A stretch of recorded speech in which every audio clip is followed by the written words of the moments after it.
Huwag sabihin natin pagsasakripisyo. Sabi ko nga, parati ko sinasabi sa buhay ko, 3 susi lang po kailangan ng tao.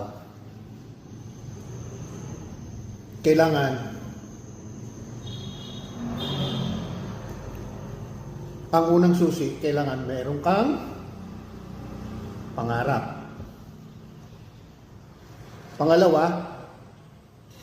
Pangalawang susi, kasama ng pangarap mo, kailangan meron kang pagsisikap. Ngayon, pagkatapos ng dalawa na yon, pangarap, pagsisikap, mayroon pong pangatlo na pinaka-importante sa lahat. Alam niyo kung ano yun? Ang pinaka-importante sa lahat, nakasama ng susi, ng 2 susi na yan, yung pangatlong susi na hindi nyo pwedeng iwala at hindi nyo pwedeng mapalitan. Yan po yung susi ng pananampalataya. Bakit po? Pag ikaw ay may pananampalataya,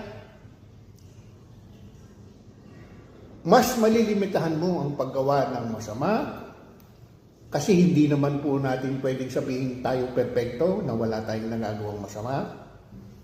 Mas malilimitahan natin yung lahat ng masasamang gawi na hindi naaayon sa kalooban ng Panginoon. O wala po tayo sa misa. Nandito lang po tayo sa isang tasang kape. Mga ka-nation.